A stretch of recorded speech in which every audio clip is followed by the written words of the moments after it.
Oh my, I didn't see you there. You gave me a startle. Hi, I'm Michael Meyer. I own this business and everything and everyone inside this building. You may be wondering, how did such a young man become so successful so early in his life? Well, the answer's simple. I'm a great interviewee. You see, many people will try to tell you that to be successful you need a degree, poise, intelligence, charm, a high school diploma or equivalency, a basic understanding of how a business works, or even the slightest bit of common sense. But I'm here to tell you that is not true. Natalie, could you bring me in the Anderson files immediately? Thank you. Sorry, I just had to handle some important business concerning the Anderson files. You see, to be successful, all you really need are fantastic interviewing principles and an in-depth understanding of how to execute them to the T. So, how are your interviewing principles? Uh-oh, that's what I thought. Let's see if we can't give you some pointers. Lesson 1. First impressions count. Hello there again. I want you all to imagine something with me. Close your eyes. Ladies, let's say you're getting ready for a first date. Guys, you're on your way to pick up the lucky gal.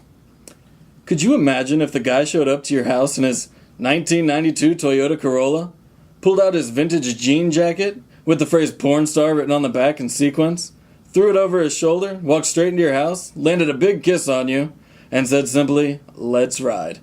Well, it's with that rogue maverick style and attitude that I live every day of my life. The point of that imagery is to show you that first impressions count, and you have to make the most of them, just like that young man did on his first date. Natalie, could you send in Jason, please? Thank you. Let's see how Jason does with his first impression. Good morning, sir. It's very nice to meet you.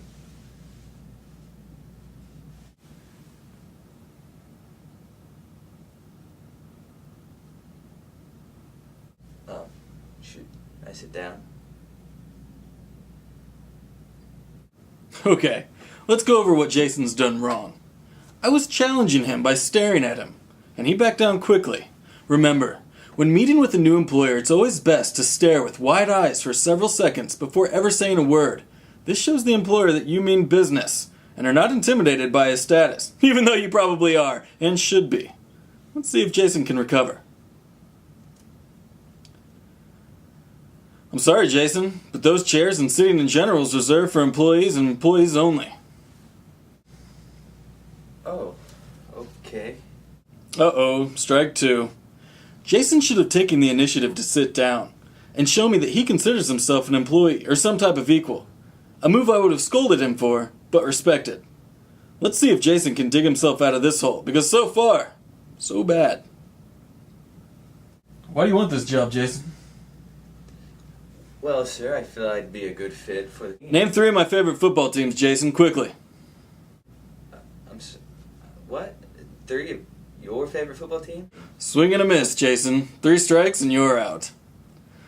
Now, some of you may feel that was a little harsh, but let me explain.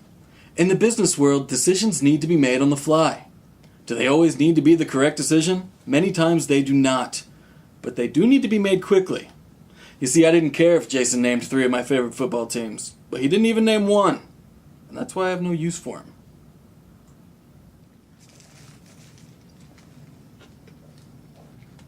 Oh, back again, I see. You must be really interested in learning some of these interviewing practices and principles. Now, earlier, we learned a valuable lesson about making quick decisions at the expense of poor Jason.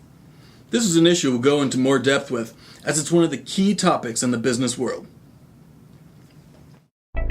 Lesson 2. Sink or swim.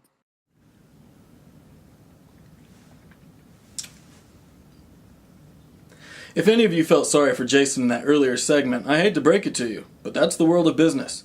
If you can't think quickly in here, you'll have plenty of time to think while you stand in line at the unemployment office. To stress the importance of quick decision making, I'd like to invite you to tag along with me on my weekly rounds in what I like to call sink or swim. Basically, I'll go to each office and ask the employees to make a quick decision, and based on how quickly they respond, they will be rewarded or forced to walk the plank. Come along with me, it's good fun.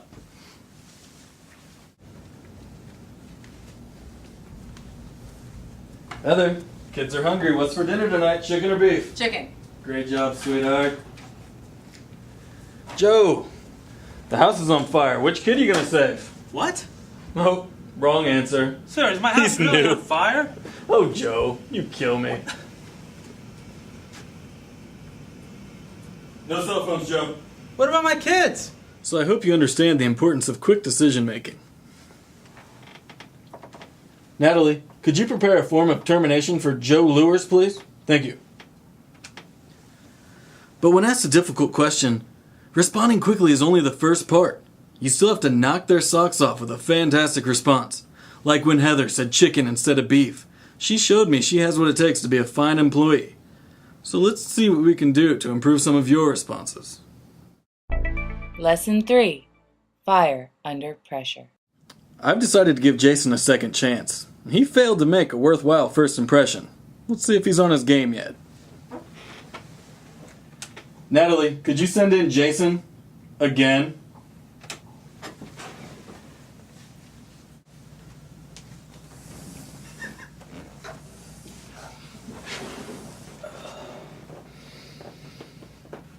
Oh, hey, Jason. Something wrong with your eyes? Have a seat, Jason. I'm giving you a second chance here, Jason, to make a quick decision. Something most people never get. Now have a seat.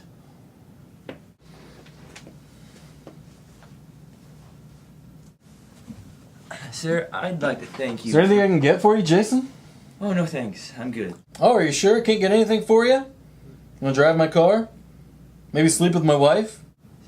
It's clear you want my job, Jason. Why not take my entire life while you're at it? Sir, I just want to work here. I don't want your life. Oh, now my life isn't good enough for you, is it, Jason? Just a second ago, you couldn't get your hands on my stuff fast enough. Now you want nothing to do with it. Well, which is it, Jason? Quick decision. I don't want your job. Now you don't want my job. Look at Mr. College Graduate, who's too good for my job. You know what, Jason? The University of Phoenix may not be as good as whatever real college you went to, but it got me where I am today. Look at the picture on my desk. Look at it! That's my wife, Jason. And you'd be lucky to have her, but you can't have her because you can't have what I have. You haven't earned it yet. This isn't... That is my wife, Jason. I don't care if you think I can't get a girl like that. That's my wife and you're jealous, aren't you? Get out of here!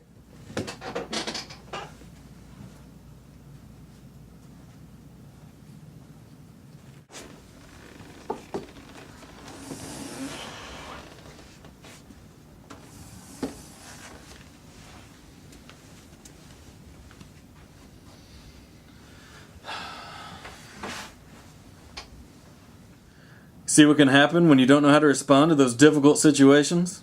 You see, Jason, son of a bitch, I did change this picture. Well, the fact remains that Jason responded negatively to tough questioning, and if he's going to buckle like that in an interview, just think what he's going to do in a board meeting. Because we do have those sometimes.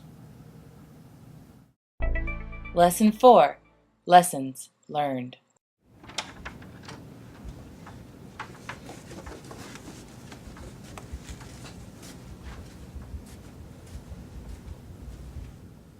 Well, I hope you've all learned a valuable lesson on how to make a great first impression, as well as how to make yourself a valuable asset to your company. Now, before you go, I'd like to forward you the advice my father gave to me when I was a little boy.